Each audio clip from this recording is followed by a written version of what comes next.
Hey guys, Michelle here from Michelle's Party Planet, and today we are going to be looking at the SCULPFUN H1 heat press. So let's get into it. I'm excited to be working with SCULPFUN to show you their heat press.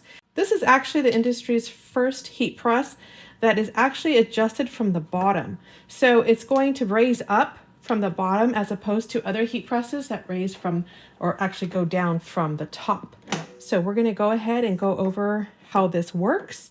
Okay, so what I'm going to do today is I'm going to show you a number of things. We're going to go ahead and have a tote bag with a DTF print. I'm going to do a pillow with HTV, and I'm going to do a hard substrate. This is a clipboard, and we're going to sublimate this one. So I wanted to give you a variety of substrates or items that we can create with this heat press, anything from soft materials to hard materials. So let's go right into that right now, and we'll go over a few of the features of the heat press. Okay, there's actually a button in the back here for power. And then once you have the power on, you're going to go ahead and press this button. This is to turn the heat press on. Hold it down, and you will see that there is several displays here. Okay, so what we have here is the power button that we just pressed.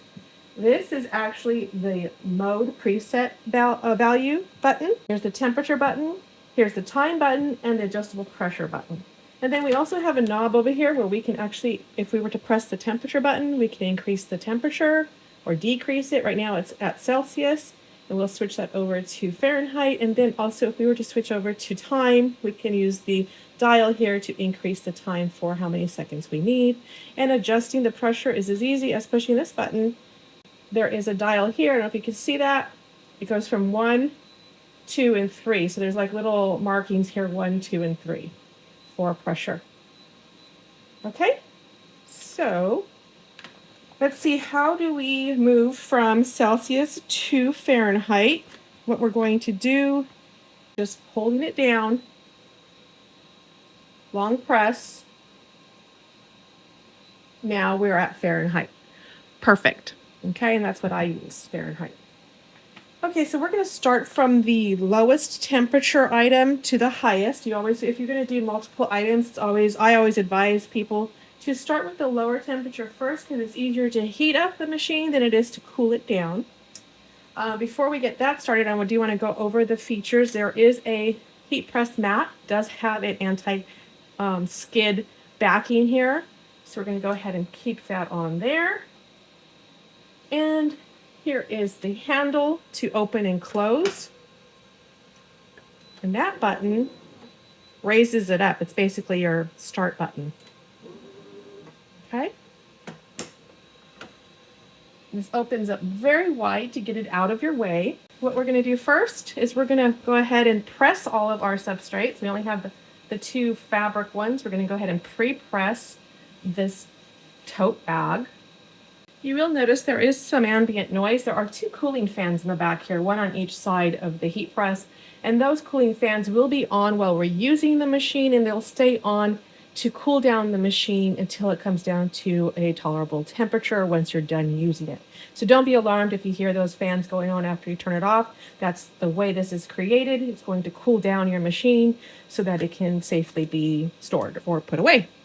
I'm actually going to go ahead and reduce the temperature. I didn't realize, I said, let's do 300 for 20 seconds. We're going to do the DTF first because that is the lowest temperature item that we're going to do. So let's let this cool down for a minute. While it's warm, I'm going to go ahead and press that. We want to make sure we take all the moisture out. So we're pressing that, and as you can see, the platen raised up. And that's where the pressure is going to be coming from, the bottom, as opposed to the other auto heat presses that we see on the market where it comes down from there. And so if you want to stop it, you just press the button and then you use the handle. It does not have an auto open feature, so that's something you'll need to remember to open. I'm going to do it less than 20 seconds because we really don't need to press it very long. And press the button to stop, comes down, and then now we can open it. It won't allow you to open it when the pressure is up or the platen's up, so you don't have to worry about that. So I do want to make sure that I have all of the lint removed from my substrate here. And I do that with a lint roller. Go ahead and Probably should have done this part before I ironed out the wrinkles, but no harm. I'm doing it now. I'm going to just go ahead and press it one more time on the back end here. You will notice, and one thing I noticed right away is you see as I was taking the lint off of this bag, the mat did move around. So you want to make sure that even though it has this anti-skid, it does move around a bit. I would have liked it to have some kind of little latch here to keep it in place. The HTV Ron Auto Heat Press has a little elastic tabs or loops that they can hook up at the bottom of the machine. That would have been a nice feature for this machine, but sadly it does not have that. Go ahead, press this for another few seconds.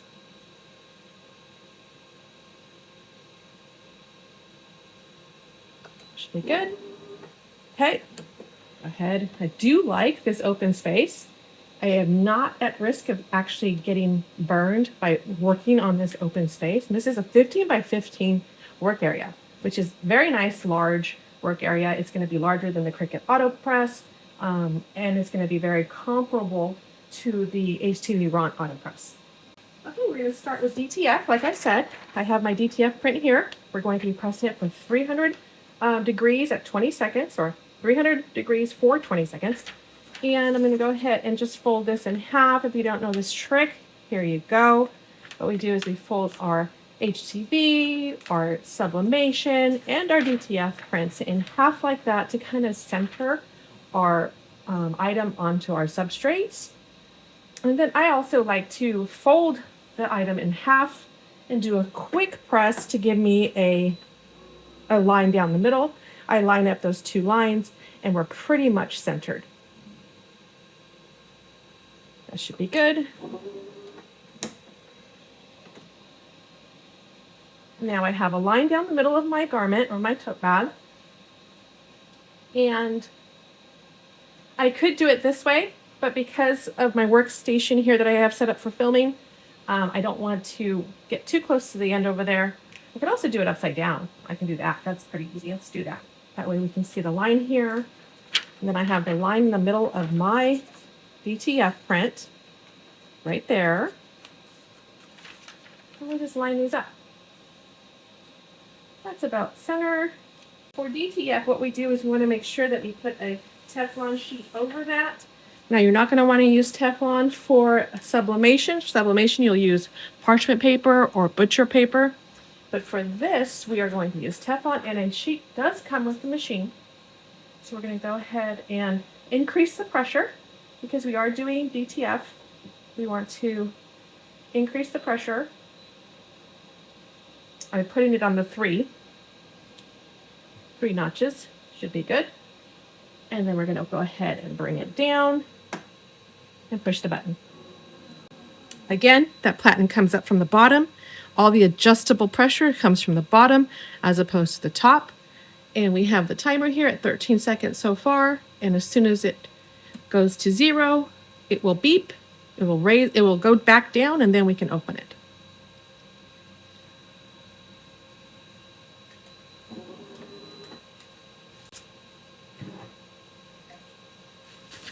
I just went to go grab my cooling block because with DTF you do want to make sure that it is cooled all the way before you take the transfer paper off.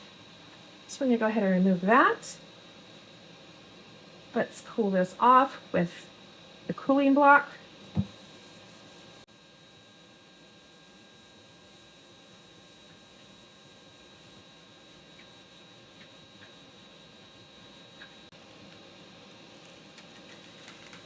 And just peel back the transfer paper.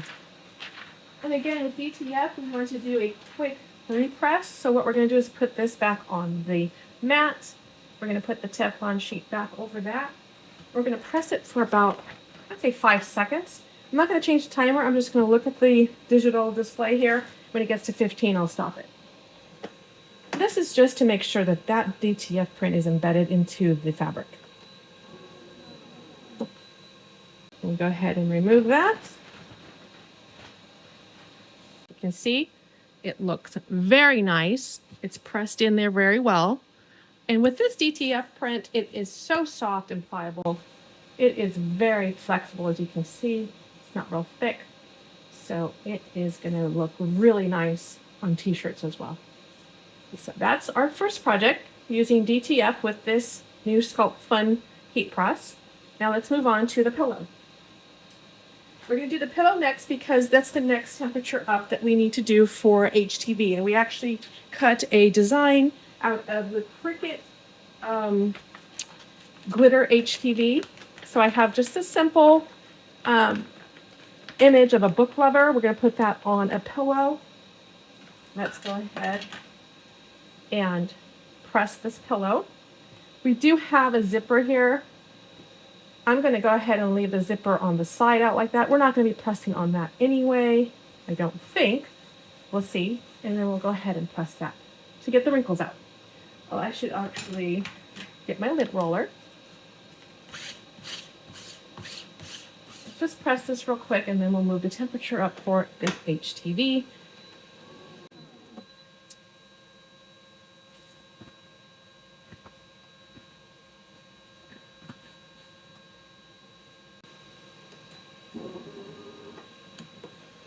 All right, that's nice and flat, and we'll go ahead and do a center pleat. That way we can center our HTV like we did the tote bag. We are going to run into an issue with that zipper. We can use a pillow pad for that. I'm just going to go ahead and see what this thing can do. Okay. It's just fine. So even when we have to go press our HTV on there, it shouldn't be an issue. Okay, so we are increasing the temperature to 320, and we're going to do 20 seconds. Let's do 25 seconds. This HTV, sometimes it just doesn't adhere good enough for my liking. This is the Cricut brand, not my favorite brand, but I have so much of it, I figured it'd be a good thing to use just to see, to test this heat press. Again, we're going to go ahead and fold it in half. As you can see, my HTV is coming off there. Just kind of, I think I've had this vinyl a little too long. So let's do a little notch there, or fold, and then we're going to go ahead and center this on the pillow to match up our line. Now we're going to run into an issue here because we have that zipper, so I can bring it down just a little.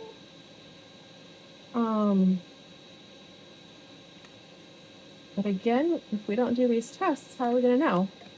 So go ahead and put a little pressure, make sure everything is lined up. I have all my cuts there. And then we're going to use our Teflon sheet. And we're at temperature, 320 for 25 seconds. It may be a little high, maybe a little long, but like I said, this HTV is a little old. So we're going to see how it works. Again, pressure coming up from the bottom. In 25 seconds, we should know how this works.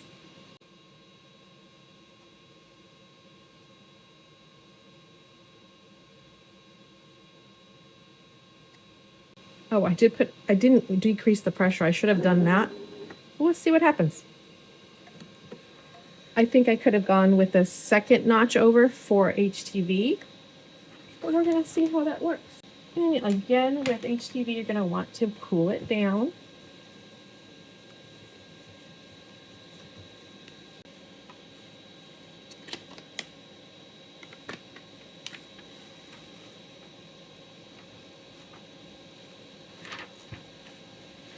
Oh, that looks great.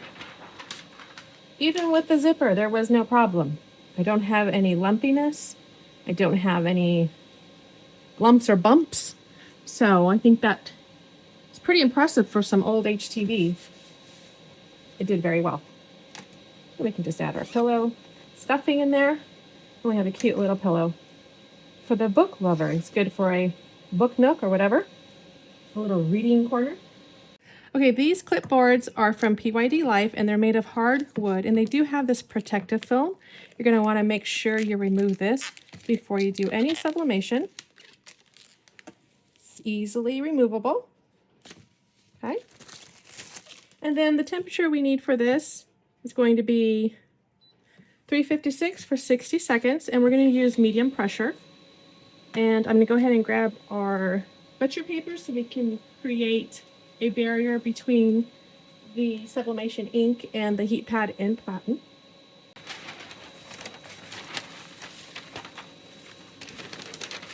This is our butcher paper. It will prevent any blowout onto the heat pad that might transfer over to another project. And we're going to go ahead and center the design. This is a fun, trending design that's going around. You ask ChatGPT to create an image of you based on everything they know about you at work, and that's what mine came out like. Super cute, and I thought it'd be cute for my studio because not only will it be functional, it'll be decorative. So now we're just going to center this onto the image and secure it with heat tape. These clipboards are also available in faux leather. Like I said, this is hardwood. MDF, really. You want to make sure you have your heat-resistant gloves because when this is sublimated, it will be very, very hot. And these presses actually didn't come with heat gloves, which is unusual, but you want to make sure you have a set. And with sublimation, you want to make sure that your image is face down on top of your substrate. And you have it covered with your parchment paper or butcher paper. Again, we're at 356 for 60 seconds at medium pressure.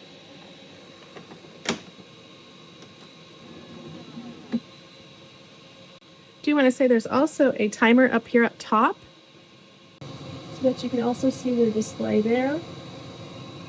And here.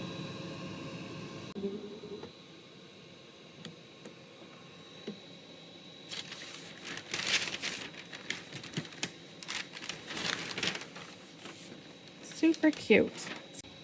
So when I did the first press, I took a peek at it and noticed that it didn't quite sublimate all the way.